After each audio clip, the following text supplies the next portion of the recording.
காலத்தை வெல்லுதல். என்னுடைய தகப்பனார் மரணம் அடைகின்ற அந்த கடைசி வினாடியில என்கிட்ட சொன்னதுங்க. 7 மணிக்கு பேசுறார், 10 மணிக்கு அவர் உயிரோட இல்ல. 7 மணிக்கு அவர் சொன்னது என்ன தெரியுமா? காலத்திடம் பயந்து கொள். காலம் தன் இயல்பை எப்பொழுது மாற்றும் என்று தெரியாது. காலமே இரவு, காலமே பகல். Time, freeze your day, calculate your timing, calculate your day. காலையிலிருந்து சாயந்தரம் வரைக்கும் இதை என்ன செய்வது என்பதை பிளான் பண்ணிட்டு பண்ணு.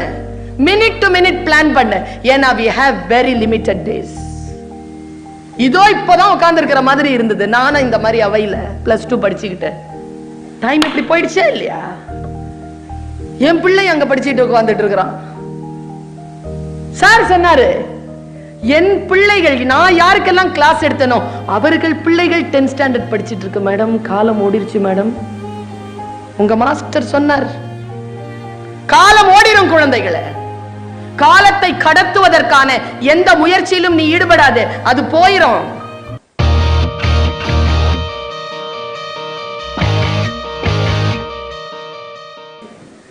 எனக்கு இந்த அவையில பின்னால இந்த பக்கம் உங்களுக்கு தெரியாது, இங்கிருந்து பார்த்தா என்ன ஒரு சிக்கல் தெரியுமா? எங்களுக்கு மேடையில் இருக்கிறவங்களுக்கு, என்னுடைய கிளாஸ்ல இப்படிதான் இருப்பேன்ப்பா. நான் பேசுறது யாருக்காக அப்படின்னா, எப்பொழுதும் நான் பேசுறதுக்கு முன்னாலேயே சொல்லிடுவேன் நான் யாருக்காக பேச போறேன்னு. நிர்வாகிகளுக்காக பேசுறதுக்கு நிறைய இருக்குங்க, கொட்டி கிடக்குது, நிறைய பேச வேண்டியிருக்கு. ஆசிரியர்களுக்காக பேசுறதுக்கு அவ்வளவு இருக்கு, பெற்றோர்களுக்காகவும் நிறைய இருக்குங்க. ஒரு ஆசிரியர் கை தட்டுறாங்க. ஆனா இன்னைக்கு என்னுடைய பேச்சு என் மாணவ கண்மணிகளை உங்களுக்காக. ரொம்ப நேரமா நான் ஒரு 2 பேரை மட்டும் கண்காணிச்சுக்கிட்டே இருக்கிறேன். என் கிளாஸ்ல எப்பவுமே எனக்கு ஒரு பிரச்சனை என்னன்னா, எனக்கு நிறைய கேட்கும், நிறைய பார்ப்பேன். ரெண்டும் எனக்கு பிரச்சனை. யார் எது பேசினாலும் கேட்கும், யாரையும் பார்ப்பேன். என் கிளாஸ்ல அந்த மாதிரி நான் கான்டாக்டோட இருப்பேன். கான்டாக்ட்னு சொல்ல முடியாது, கனெக்டடா இருப்பேன். Contact is different from connection. I don't contact with my students, I connect with them. அதனால என் கிளாஸ்ல இதுவரைக்கும் எனக்கு 19 வருட அனுபவம். கல்லூரியில் என் வகுப்புல யாரும் ஃபெயில் ஆனதில்லை, இதுவரைக்கும் இல்லை. அது காரணம் என்ன தெரியுமா? பார்ப்பேன், அவங்க பேசுறத கேட்பேன். இந்த அவையில கடைசி ரோல 2 பேர் உட்கார்ந்துருக்கான். அவன் அதுல ஒருத்தன் சைலண்ட் பார்ட்னர், ஒருத்தன் ஆக்டிவ் பார்ட்னர். இந்த சைலண்ட் பார்ட்னர் என்ன பண்றான், இங்க மேடையில பிரேயர்ல இருந்து பாக்குறேன், எதையும் கேட்கறது இல்ல. அவன் இந்த பக்கத்துல உட்கார்ந்து இருக்கான்ல, அவனை கேட்டுக்கிட்டு இருக்கான். அவன் ஆக்டிவ் பார்ட்னரா பேசிக்கிட்டே இருக்கிறான். நான் நினைச்சேன் அவங்க 2 பேரையும் போறதுக்குள்ள அவங்க அம்மா அப்பாவை கூப்பிட்டு ஒரு பத்திரத்தை ஏற்பாடு பண்ணி 2 பேரையும் தத்தெடுத்துட்டு போய் சென்னையில வளர்த்து கொடுத்துடலாமான்னு யோசிச்சுட்டு இருக்கிறேன். அந்த 2 பேரை, அந்த எந்த 2 பேரை பத்தி நான் பேசுறேன்னா அந்த 2 பேருக்கே புரிஞ்சிருச்சிங்க. அது பெரிய விஷயங்க. சில டைம்ல என்ன பண்ணுவான்னா, திரும்பி பின்னால பார்ப்பான், யாரையோ சொல்றான். அவன் பார்க்க முடியாது, என்னன்னா பின்னால சுவர் இருக்கு. அவன் தான் கண்டுபிடிச்சிட்டான், அவனும் கண்டுபிடிச்சிட்டான். நல்லா தெரிஞ்சுக்கங்க, நல்ல வார்த்தைகள் சேருகின்ற பொழுது, அது கோவிலாக இருக்கட்டும், அது வகுப்பறையாக இருக்கட்டும், அது எதுவாக இருக்கட்டும், நம்முடைய மனதை குழப்புவதற்கான, நம்முடைய மனதை அசுத்தப்படுத்துவதற்கான குப்பைகள் நம்மை தேடிக்கொண்டிருக்கின்றன. அந்த குப்பைகள் என்பது பிசிக்கல் கிடையாது, அது யாருடைய வாய்க்குள்ளேயோ இருக்குது. அது தேடுது குப்பை போடுறதுக்கான இடத்தை. உங்கள் காதுகளை குப்பை தொட்டிகள் ஆக்கி விடாதீர்கள், அது கொடுத்துறாரு. ரொம்ப நீட்டான ஒரு ஸ்வீட்டான ஒரு பிரேயர் நடந்தது. ரொம்ப அழகான ஆழமான ஒரு தமிழ்த்தாய் வாழ்த்து. ஆசிரியர்கள் எல்லாம் நின்றுட்டு ஒரு பிரேயர் சாங் ஒண்ணு பாடினாங்க. முதல்வர் அவர் ரொம்ப ஒரு கொஞ்சுகின்ற ஆங்கிலத்திலும் தமிழிலும் சேர்ந்த, அவர் பேர் எனக்கு தெரியல, ஹெட்மாஸ்டர் இல்ல, உங்களுக்கு தெரியும்ல, அவர்தான். அவரு உங்களுக்கு தெரியறதுக்காக தான் நான் சொல்ல போறேன். ரொம்ப ஸ்வீட்டா அவர் ரொம்ப பாசமா அவர் ஒரு வரவேற்புரை கொடுத்தார். அடுத்து சுகுமாரன் சார் பேசினார், மோகன் சார் பேசினார். இந்த சூழல் எல்லாம் அவ்வளவு சீக்கிரமாக வாய்க்காது. நினைச்சாலும் இன்னொரு 5 வருஷத்துக்கு அப்புறமா உங்களால கேட்க முடியாது. சில +2 குழந்தைகளால அடுத்த வருஷமே உள்ள சேர்க்க மாட்டோம், மார்ச்சோட துரத்தி விட்டுரும். எக்ஸாம்க்காக உங்களுக்கான இந்த மார்க் ஷீட் வாங்குறதுக்கு வருவீங்க, இப்ப அது கூட வர்றது இல்லை, நிறைய பேர் டவுன்லோட் பண்ணிக்கிறேன். வாய்ப்புகளை, அந்த வினாடிக்கான வாய்ப்புகளை எப்படி பயன்படுத்திக் கொள்வது? நான் ஒரு விஷயம் சொல்றேன் குழந்தைகளே, பெற்றோர்களும் ஆசிரியர்களும் சொன்னாலும் விளங்கிவிட முடியாத சில சொற்களை ரொம்ப பாசத்தோடு உங்களுக்காக கொண்டு வந்திருக்கிறேன். ரொம்ப கொஞ்சம் கவனமா அதை கேட்டுக்கோங்க. கவனம் சிதறினால் வாழ்க்கை சிதறும். சுயத்தில் எவன் ஒருவன் விழிப்புணர்வோடு இருக்கிறானோ அவன் சில விஷயங்களை கற்றுக்கொள்கிறான். நான் சில வார்த்தைகளைத்தான் பேசுவேன். இன்னும் கொஞ்ச நேரத்துல நான் இந்த அவையிலிருந்து கிளம்பிடுவேன். ஆனால் ஏதோ ஒரு சிந்தனைகளை குழந்தைகளை உங்களுக்காக கொண்டு வந்திருக்கேன். உங்களுக்கும் எனக்கும் டைரக்டா எந்த கனெக்ஷனும் கிடையாது. ஆனால் என் சிந்தனையும் என் சொற்களும் உங்களுடைய வெல்பீயிங்காக அப்படியே உள்ள ஓடிக்கிட்டே இருக்கு. உங்களை விட மிக மிக துன்ப சூழ்நிலையில் வளர்ந்தவள் நான். எனக்கு தெரியும் அந்த சூழ்நிலையிலிருந்து அடுத்த கட்டத்திற்கு எப்படி ரொம்ப சேஃப் ஜோன்ல, கம்ஃபர்ட் ஜோன்ல இருந்து விட்டு வெளியில ஏறி ரிஸ்க் ஜோனுக்கு போயிட்டு மேல உச்சத்துல எப்படி உட்காருதுன்னு எனக்கு தெரியும். அதை சொல்லி கொடுக்கறதுக்காகத்தான் வந்திருக்கேன். இந்த மேடையில பரிசு வாங்கினாங்கல்ல பிள்ளைகள், first rank, second rank, third rank, ஆக்சுவலா அவங்களெல்லாம் பின்னால உட்கார வச்சு பேசுறதுதான் என்னுடைய நோக்கமே. எனக்கு அவங்க கிட்ட பேசுறதுக்கு எதுவும் இல்லை, அவங்களுக்காக நான் பேசுறதும் இல்லை. அந்த பிரைஸ் வாங்குறவளை வேடிக்கை பாக்குறீங்கல்ல, உங்களுக்காகத்தான் பேசுறேன்.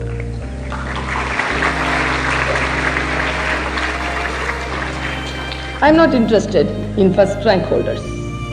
எப்பவுமே கிடையாது. ஏன்னா அந்த ஜீசஸ் கிரைஸ்ட் கையில ஒரு ஆட்டுக்குட்டி இருக்கும் தெரியுமா, அது கொடுத்து வச்ச ஆடெல்லாம் இல்ல, கால் உடைஞ்ச ஆடு. அவருடைய பார்வைக்குள் இருக்கக்கூடிய மேய்ச்சல் நிலத்தில் இருக்கக்கூடிய ஆடுகளை பற்றி ஒரு கண்காணிப்பு இருக்கிறதே தவிர மேய்ப்பனுக்கு கவலையும் அக்கறையும் கால் உடைந்த ஆட்டின் மீதுதான். ஒரு ஆசிரியரோ, ஒரு தாயோ, ஒரு தந்தையோ, ஒரு நிர்வாகமோ யாரின் மீது அக்கறை கொள்ள வேண்டும் என்றால், இதோ இப்போ ஃபெயில் ஆறதுக்கு காத்துட்டு இருக்கிறான்ல, அவன் மேலதான் கவனம் வைக்கணும். நல்லா படிக்கிற, சொல்ற பேச்சு கேட்கிற அந்த குழந்தைகள் எல்லாம் மேய்ச்சல் நிலத்தில் விட்டுடுங்க. ஃபெயிலாக காத்திருக்கிற, சொல்ற பேச்சு கேட்காத, அடமெண்டா இருக்கக்கூடிய அந்த குழந்தைகளை அணைத்து வைத்துக் கொள்ளுங்க.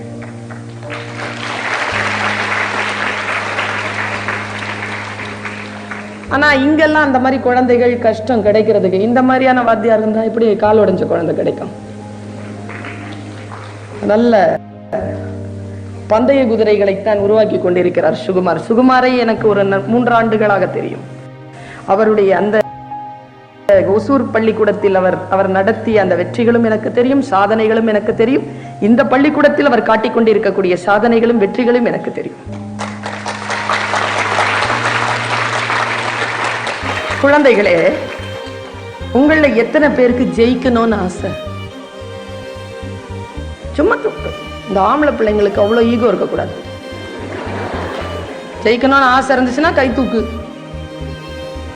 சரி, யார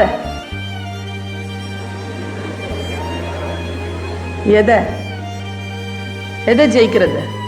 யார ஜெயிக்கிறது? டீச்சரியா?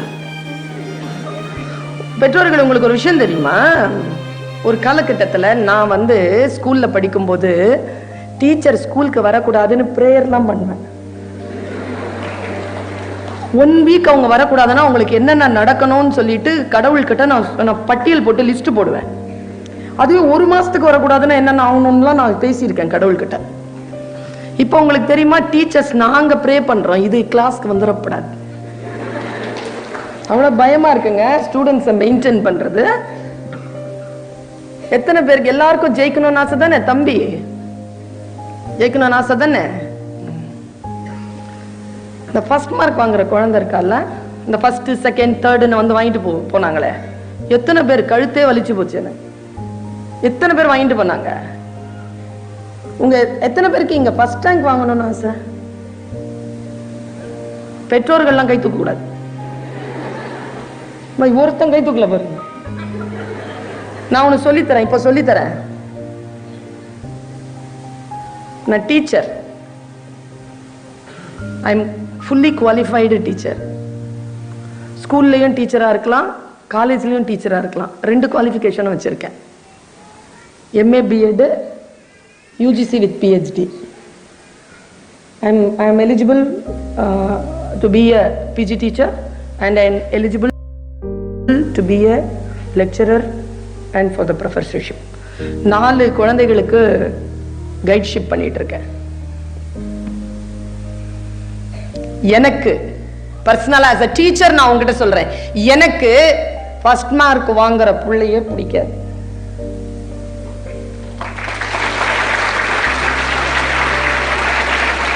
ஏன் கை தட்டுற நீ? எனக்கு பிடிக்காதுன்னு உனக்கு ஏன் கை தட்டுற? உனக்கும் பிடிக்காதா? அதனால தான் கை தட்டுறியா? எத்தனை பேர் ஜெயிக்கணும்னு சொன்னல, நீ ஃபர்ஸ்ட் மார்க் வாங்குறதுக்கு சொல்லி தர மாட்டேன். இப்போ ஃபர்ஸ்ட் மார்க் வாங்குறாங்கல்ல இந்த பிள்ளைகள், இவங்களை ஜெயிக்க சொல்லி கொடுக்கறேன். ஓகேவா? இவங்களை ஜெயிக்கணுமா?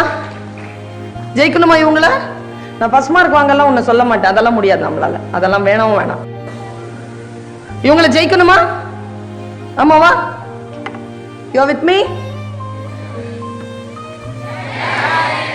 Okay, come on. இப்போ ட்ரெயின் சின்ன ஸ்டேஷன்ல நிக்காது சார், இப்போ எக்ஸ்பிரஸ் ஆரம்பிக்குது.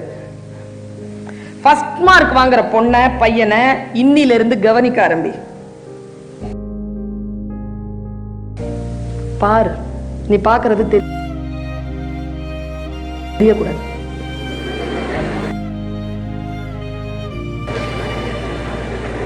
சரியா? கவனி. Okay, observation. அது சுமாரா நம்ம கூட நல்லா பழகும்பா, நம்மளோடைய தான் இருக்கும், நம்மளோட தான் விளையாடும், நம்மளோட தான் சாப்பிடும், நம்மளோட தான் கிளாஸ் கவனிக்கும். நமக்கு மார்க்கே வராது, அதுக்கு வந்துடும். ஆனா அது எப்படி வாங்குதுங்கிறத நமக்கு சொல்லி தராது. அது சொல்லி தந்தாலும் நமக்கு புரியாது. சரியா? இப்ப அத நான் ஜெயிக்கணும், அந்த குழந்தையை ஜெயிக்க சொல்லி கொடுத்துறேன். அடுத்த முறை நான் இந்த கல்வி வளாகத்திற்கு வருகின்ற பொழுது என் குழந்தைகள், என் பேச்சை கேட்டுக்கொண்டிருக்கக்கூடிய குழந்தைகள், முதல் மதிப்பெண் வாங்கக்கூடிய குழந்தைகளை ஜெயித்திருக்க வேண்டும். நீ என்ன பண்ண? Just increase your observation. இது வேலையாவே பண்ண. நான் ஜெயிக்கிறதுக்கான ருசியை நான் சொல்றேன் அப்புறமா. ஜெயிக்கிறது ரொம்ப ருசிங்க. நீ என்ன பண்ணு? ஜஸ்ட் அவளை கவனி, அவனை கவனி. இந்த எக்ஸாமினேஷன் ஒண்ணு வரும், வருதா? வரும். இந்த மாதிரி ஃபர்ஸ்ட் ரேங்க் நிறைய வாங்குறீங்கன்னா டெய்லி வரும். டெய்லி டெஸ்ட் வைப்பீங்க தானே? சரி, அதெல்லாம் இருக்கட்டும். அவங்களுக்கு ரொம்ப சந்தோஷமான விஷயம், அது விட்டுருங்களேன், அவங்க சந்தோஷப்படட்டும். இப்ப நான் என்ன பண்றதுன்னு சொல்றேன் பாரு. நீ என்ன பண்ண? எக்ஸாமினேஷன் ஹால்குள்ள நுழையும் பொழுது ஒரு பெரிய எக்ஸாம் நடக்கும்ல, கிளாஸ் டெஸ்ட்லாம் விட்டுடு, பெரிய எக்ஸாம் நடக்கும்ல, பெரிய எக்ஸாம்ல அவங்க ஹால்குள்ள போவாங்க பாரு. அந்த ஹால்குள்ள போகும்போது அந்த ஃபர்ஸ்ட் ரேங்க் வாங்குற பையனையோ பொண்ணையோ பாயிண்ட் பண்ணி கிட்ட போயிடு, கிட்ட போயிடு, கிட்ட போயிட்டு நீ பேச. அவனும் அவ்வளவு பேச மாட்டான், உங்ககிட்ட பேச மாட்டான். நீ பேசுறதுக்கு முயற்சி பண்ண, நீ பேசுறதுக்கு முன்னாலும் ஒரு டைலாக் சொல்லுவான், ஒண்ணுமே படிக்கலப்பா சொல்லுவானா? அப்ப நீங்க எல்லாருமே அனுபவிச்சிருக்கிறீங்க, நானும் அனுபவிச்சிருக்கிறேன். என் கிளாஸ்ல 8ஆம் கிளாஸ்ல சத்யபாமான்னு ஒரு பொண்ணு, அது டெய்லி என்கிட்ட எந்த டைம்ல எக்ஸாம் போகும்போதும் இதே டைலாக சொல்லும். நான் சத்தியமா நம்பி இருக்கேங்க. ஒண்ணுமே படிக்காது அதுவே மார்க் வாங்குதுன்னா ஒண்ணுமே படிக்கலையா, நாம உண்மையிலேயே உருப்பற்ற போறோம்னு சொல்லிட்டு நம்பி இருக்கிறேங்க. நான் அது சொல்றதெல்லாம் கேட்டு நீ போ, நீ எக்ஸாம் எழுது. நீ எக்ஸாம் எழுதி முடிச்சதுக்கு பிறகு வீட்டுக்கு ஜாலியா வந்துரு. அதுக்கப்புறமா தான் நீ ஜாலியா தானே இருக்க போற, படிக்க போற. ஜாலியா இருந்துரு. ஜாலியா இருந்துட்டு சாட்டர்டே போட்டோம், சண்டே போட்டோம், மண்டேன்னு ஒரு நாள் வரும். தமிழ்ல அதுக்கு திங்கட்கிழமைன்னு பேர்.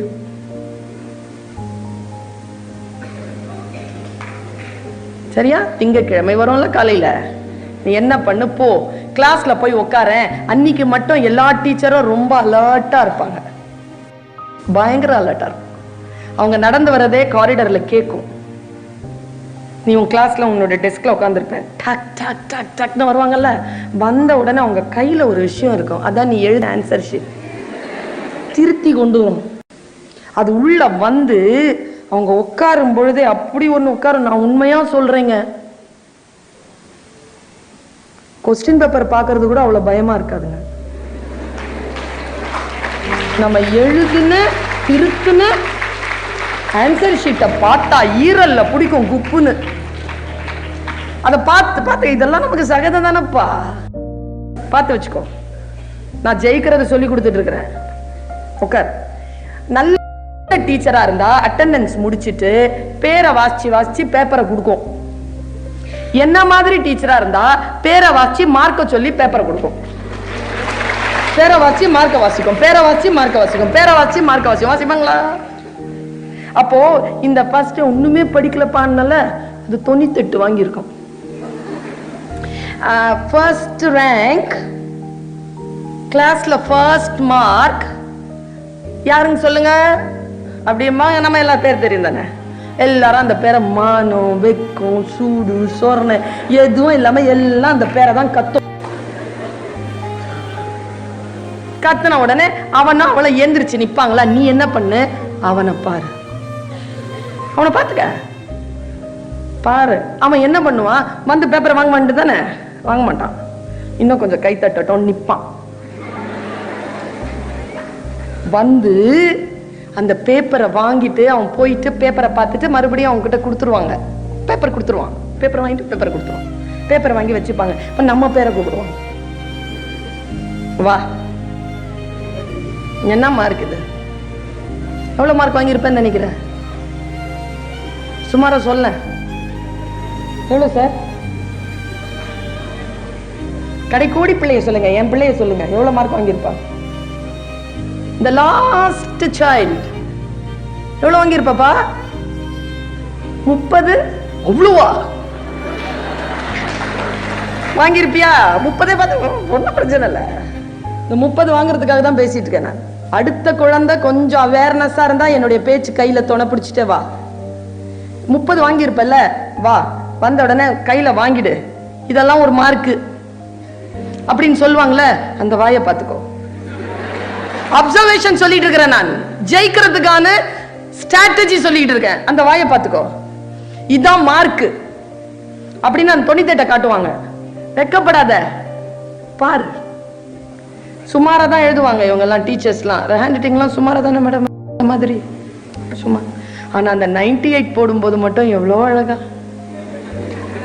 98 அப்படின்னு போட்டு கீழே ஒரு கோடு போட்டு 100 போட்டு ஒரு ரவுண்டு போட்டு அதுக்கு பக்கத்துல எழுதுவீங்களே வி டாட் ஜி ஓ ஓ, அந்த டிய போடுவாங்களே, அப்படி டிய அப்படி போட்டு அப்படி இழுத்துட்டு இந்த தமிழ் டீச்சர்ல நன்று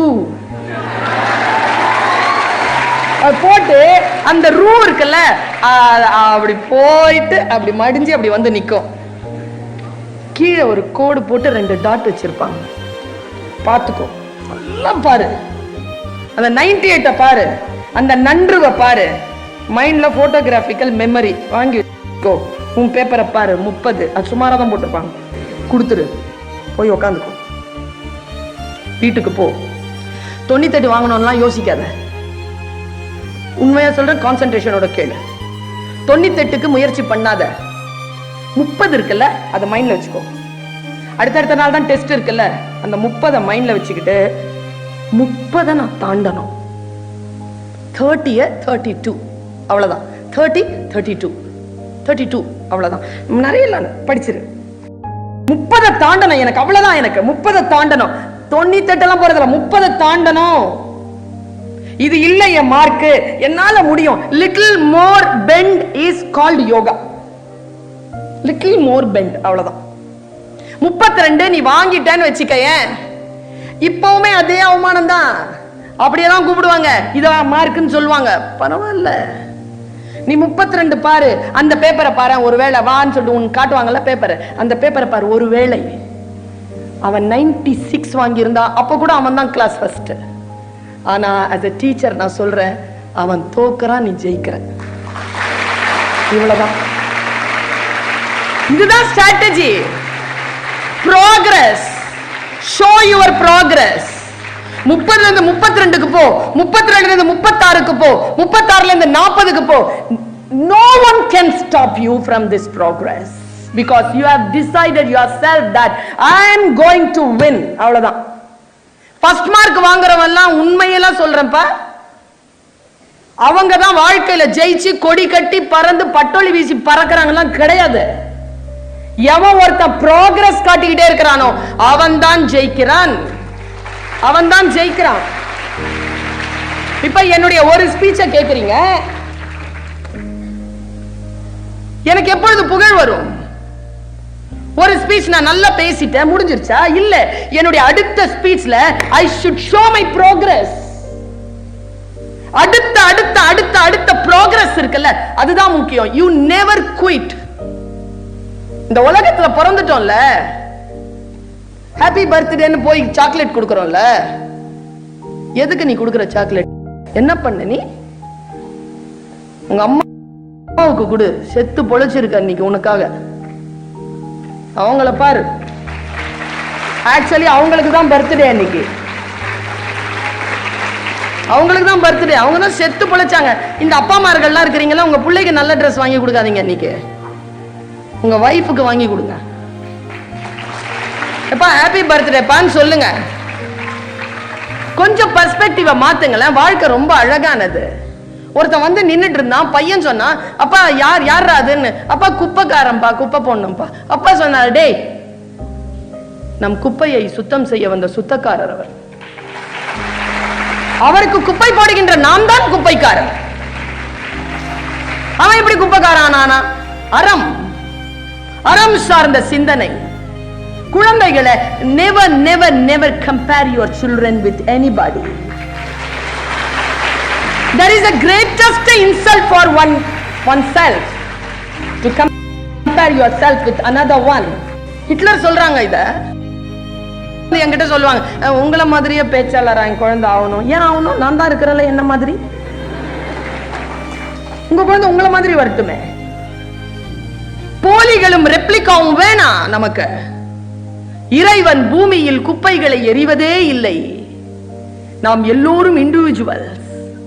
எல்லோருக்கும் ஒரு திறமை இருக்கு. ஒண்ணும் இல்ல, உன் சுண்டு விரலை பாத்துக்கோ. 1200 கோடி மக்கள்ல உங்ககிட்ட மட்டும்தான் இருக்கு அந்த சுண்டு விரல், வேற யாருக்கிட்டயும் இல்ல. உன்கிட்ட மட்டும்தான் நீ இருக்கிற. You just respect your self. யாராவது உன்னை அவமானப்படுத்துறாங்களா? யாராலும் உன்னை அவமானப்படுத்தவே முடியாது. நீ காசு மாதிரி, கரன்சி. கரன்சி வந்து குப்பை தொட்டியை இதுவரைக்கும் பார்த்ததே இல்லை. அது குப்பை தொட்டிக்கு போனதே இல்லை. அது வேல்யூ இழக்கின்ற பொழுதுதான். வேல்யூ இழப்பது அப்படிங்கிறது இனிமேல் அதனுடைய பயன்பாடே இல்லை என்கின்ற பொழுதுதான் அது குப்பை தொட்டிக்கு போகும். அது வந்து மரணம் தான். மரணம் என்பதை சிந்திப்பதை நிறுத்திக் கொள்வதுதான். Just do have courage and have some self respect.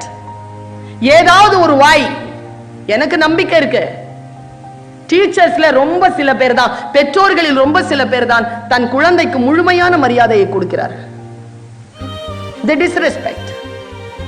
என்ன பார்த்து என் டீச்சர் எப்ப பார்த்தாலும் சொல்லு, இப்படி வச்சுப்பாங்க வாய, அப்படி வாய பார்ப்பேன், பேச விட பேசாது, உருப்பட மாட்டேனா?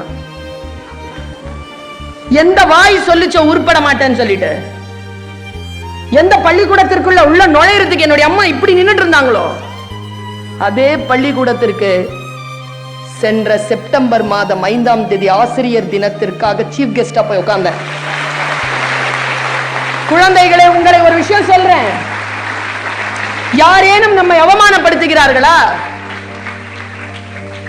அவர்கள் தவிர்க்க முடியாத இடத்திற்கு போய் நில்லுங்க.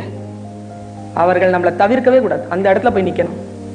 எழுந்துரு என்கின்ற ஒரு சூழல் வந்து விட்டதா, எங்க அம்மா சொல்லுவாங்க, உட்காராதப்பா, யாரும் எழுந்துருன்னு சொல்ற இடத்துல உட்காராதப்பாம்பாங்க. வாங்க இந்த சீட்டுக்கு உட்காருங்கன்னு சொல்ற அளவுக்கு அந்த சீட் அப்படி பார்த்து வச்சுக்கோ. இங்க இருந்தா என்ன எழுப்புன? ஒரு பொண்ணு என்கிட்ட நேத்து, என் ஸ்டூடெண்ட் இல்ல, அவ ஏதோ என் பேச்சை பார்த்துட்டு வந்து நின்றுட்டு இருந்தா. நான் முருகேசன் சார் கிட்ட நேற்று சொல்லிட்டு இருந்தேன், வந்து நின்னா, மிஸ் உங்க பேச்சுனா எனக்கு ரொம்ப பிடிக்கும் மிஸ். நின்றுட்டு இருந்தா, பார்த்தேன், சரி பேச்சு கேட்டல, பேச்சு கேட்டையா இல்லையா? போ, ஏன் என்கிட்ட வர? என் பேச்சு தானே உனக்கு. சினிமா பாக்குறீங்களா, அதோட நிறுத்து. பார்த்துட்டல, முடிஞ்சு போச்சு இல்ல உன் பொழப்ப. வார்த்தைகளை எடுத்துக்கோ, என்டர்டெயின்மெண்ட் ஆயிட்டியா, ரிலீவ் ஆயிட்டியா, போ அடுத்த வேலை பண்ணு. அங்கேயே நான் ஒட்டிட்டு கிடக்குறேன். உங்க போன் நம்பர் கிடைக்குமா? ஏன் என்ன பண்ண போற? இல்ல நான் ஏதாவது நான் பேசுவேன். ஏன் பேசணும் நீ? சரி எனக்கு கொஞ்சம் நன்மை நடக்கும்ல, அதனால. சரிப்பா, என் போன் நம்பர் உன்னுடைய போன்ல வந்துருச்சு, உனக்கு அது பெருமை. உன் போன் நம்பர் என் போன்ல வருமே, எனக்கு எதுக்கு உன் போன் நம்பர்? பார்த்துட்டு அவகிட்ட சொன்னேன், போ, நான் வந்து உன் போன் நம்பரை கேட்கிற அளவுக்கு மாறிட்டு என் முன்னால வா, போ. அவர் ரொம்ப மன வருத்தத்தோட தாங்க போனா. போயிட்டான்னு நினைச்சேன். பெற்றோர்கள் கவனம், ஆசிரியர்களே கவனம். ஒரு நீதிபதியின் கையில் இருக்கும் பேனாவும் ஒரு ஆசிரியரின் நாக்கும் ஒன்று. தலையெழுத்தையே மாத்திரும், தலையெழுத்த மாத்தோம். போயிட்டா. திரும்பி டிபார்ட்மெண்ட்குள்ள போய் என் சீட்குள்ள வரும்போதுல, மேம் அப்படின்னா, எஸ் என்ன, நீங்க என்கிட்ட வருவீங்க, வர வெப்ப சொல்லிட்டு போயிட்டாங்க. எனக்கு அதுதானப்பா வேணும், என்ன நீ வர வைக்கணும், எனக்கு அதுதானே வேணும். ஐ அம் a teacher. எனக்கு இதை விட வேற என்ன சந்தோஷம் இருக்க முடியும்? நீ வா. இப்போ மோகன் சார் இருக்காருல்ல, இவர் இருக்கிறாருல்ல, இவங்க ஒரு மெடிக்கல் காலேஜ் கட்டணும்னு முடிவு செய்யறாங்கன்னு வச்சுக்கோ. இன்னும் 10 வருஷத்துக்கு அப்புறமா இவ்வளவு பெரிய ஸ்கூல் தானே, 72 ஸ்கூல் இருக்கு. ஒரு மெடிக்கல் காலேஜ் கட்டணும்னு முடிவு பண்றாங்க. ஒரு கையெழுத்து வாங்கணும். இன்னில இருந்து கனவு காண். நீ கையெழுத்து போட்டாதான் அவங்க மெடிக்கல் காலேஜ் கட்ட முடியுங்கிற அளவுல அந்த சீட்ல வந்து உட்காரு, சைன் பண்ணு, உட்காருங்கிறனா. தவிர்க்க முடியாத சக்தியாக மாறு. வாழ்க்கையில் நாம் சில விஷயங்களை சாதிப்பதற்காகத்தான் பிறந்திருக்கிறோம். பிறப்பிற்கும் இறப்பிற்கும் இடைப்பட்ட இடைவெளி அல்ல குழந்தைகளே வாழ்க்கை. மரணத்திற்கும் புகழுக்கும் இடைப்பட்ட இடைவெளிதான் வாழ்க்கை. செத்தாலும் பேர் சொல்லணும், ஏதோ ஒரு சிக்னேச்சர் போட்டு போயிடணும். எனக்கு இந்த சிக்னேச்சர் போட்டு போறதுல எனக்கு ரொம்ப ஆச்சரியமான ஒரு பல மனிதர்கள் இருக்கிறார்கள். அப்படி போட்டு போயிட்டாங்க அவங்க எல்லாம். இந்த போனை கண்டுபிடிச்ச கிரஹம் பெல் இருக்கார் இல்லையா, அவர் வந்து அவர்கிட்ட ஒரு கேள்வி கேட்டாங்க. It's for your thinking process, just think deeply. Petta படத்தெல்லாம் பார்க்குறேன், அந்த பாட்டெல்லாம் மனப்பாடம் பண்றேன். அவன் சொன்னான், சார் நீங்க இதை சப்மிட் பண்ணலனா, நீங்க இதை இந்த உலகத்துக்கு கொடுக்கலனா வேற யாருமே இதை கண்டுபிடிச்சிருக்க முடியாதுல்ல சார். நான் ஒருத்தன் அதுக்கு கிராம்பெல் சொன்ன பதில் என்ன தெரியுமா? அட முட்டாளே, நான் சப்மிட் பண்றதுக்கு ஒரு வாரம் டிலே பண்ணியிருந்தா ஜெர்மன் நாட்டில இருந்து இன்னொருத்தன் வந்து அதனுடைய பேட்டர்ன் வாங்கிட்டு போயிருந்திருப்பான். உலகமெல்லாம் கண்டுபிடிப்புகள் நிகழ்ந்து கொண்டுதான் இருக்கின்றன. உலகமெல்லாம் பிள்ளைகள் படித்துக் கொண்டுதான் இருக்கிறார்கள். யார் முந்திக் கொள்கிறார்களோ உலகம் அவர்களுக்கு வாய்ப்பை தருகிறது. இத நான் அன்னைக்கே நினைச்சேன் சொல்லணும்னு. அப்புறம் செத்து போ சொல்லல, செய்யல. நான் நினைச்சேன் இப்படித்தான் ஆகும்னு. அப்புறம் ஏன் சொல்லல? ஏதோ தோணல, தோற்றாய். வினாடிக்கு வினாடி நாம் நம்முடைய நிலையில் இருந்து தாழாமல் இருத்தல் ப்ரோக்ரஸ் காட்டிக்கிட்டே இருக்கிறது. இந்த ஸ்டேஜ்ல இருக்கக்கூடிய இவர்களுக்கும் எனக்கும் முன்வரிசையில் இருக்கின்றவர்களிடத்தில் இல்லாத மிகப்பெரிய சொத்து குழந்தைகளை உங்களிடத்தில் இருக்கிறது. என்ன தெரியுமா? அதுதான் உங்கள் காலம். உங்களிடத்தில் இருக்கக்கூடிய டைம். 17 இயர்ஸ்ல நீ நிக்கிற. ஏன் திரும்பி வந்துட சொல்ல மோகன் சார வர சொல்லுங்களேன். இன்னொரு 30 வருஷத்துக்கு முன்னால போய் அதே வாழ்க்கை ஒண்ணும் இல்ல. இப்ப அவர்கிட்ட இருக்கக்கூடிய அதிகாரம் இருக்குல்ல, அந்த அதிகாரத்தை கடவுள் எப்ப கொடுத்தான் பாருங்க கையில. காலத்தை அப்படி தள்ளி கொடுத்தான் பாருங்க. இதுவே ஒரு 30 வயசுல அவர் கையில கொடுத்திருந்தா என்னென்ன செய்திருக்க முடியும்? நான் அதுதான் சொல்லுகிறேன். காலத்தை வெல்லுதல். என்னுடைய தகப்பனார் மரணம் அடைகின்ற அந்த கடைசி வினாடியில என்கிட்ட சொன்னதுங்க. 7 மணிக்கு பேசுறார், 10 மணிக்கு அவர் உயிரோட இல்ல. 7 மணிக்கு அவர் சொன்னது என்ன தெரியுமா? காலத்திடம் பயந்து கொள். காலம் தன் இயல்பை எப்பொழுது மாற்றும் என்று தெரியாது. காலமே இரவு, காலமே பகல். Time, freeze your day, calculate your timing, calculate your day. காலையிலிருந்து சாயந்தரம் வரைக்கும் இதை என்ன செய்வது என்பதை பிளான் பண்ணிட்டு பண்ணு. மினிட் டு மினிட் பிளான் பண்ணு. ஏன்னா we have very limited days. இதோ இப்பதான் உட்கார்ந்து இருக்கிற மாதிரி இருந்தது. நானும் இந்த மாதிரி அவையில +2 படிச்சுக்கிட்டு டைம் இப்படி போயிடுச்சே இல்லையா? என் பிள்ளை அங்க படிச்சுட்டு உட்கார்ந்துட்டு இருக்கிறான். சார் சொன்னாரு, என் பிள்ளைகள் நான் யாருக்கெல்லாம் கிளாஸ் எடுத்தனோ அவர்கள் பிள்ளைகள் 10th ஸ்டாண்டர்ட் படிச்சிட்டு இருக்கு மேடம். காலம் ஓடிருச்சு மேடம். உங்க மாஸ்டர் சொன்னார், காலம் ஓடிரும் குழந்தைகளே. காலத்தை கடத்துவதற்கான எந்த முயற்சியிலும் நீ ஈடுபடாது, அது போயிரும். ஆனா உண்மையிலே சொல்றேன், இந்த உலகத்திலேயே பாருங்க, அவங்க 2 பேர் பேசுறது நீ கேட்காத. இந்த கவனம் இருக்குல்ல, அது இப்படி சிதறடி நம்மள. என் கிளாஸ்ல எப்பவுமே யாரும் லேட்டா வரக்கூடாது. லேட்டா வந்தா என்ன செய்யணும்னா பின்னால உட்காந்துடணும். ஏன் தெரியுமா? எக்ஸ்கியூஸ் மீ மிஸ், டைம் ஆயிடுச்சு. நான் என்னுடைய எல்லாத்தையும் லேட் ஆயிடுச்சு மிஸ், நான் உட்காந்துக்குவா மிஸ். எவ்வளவு நேரம் வேஸ்ட். தப்பு செஞ்சா என்ன செய்யணும்? சைலண்டா உட்கார்ந்து. யாருடைய கவனத்தையும் சிதறடிக்கக்கூடிய எதையும் நான் அனுமதிப்பதில்லை. குழந்தைகளே, உங்கள் கவனத்தை நீங்கள் சிதறடிக்காதீர்கள்.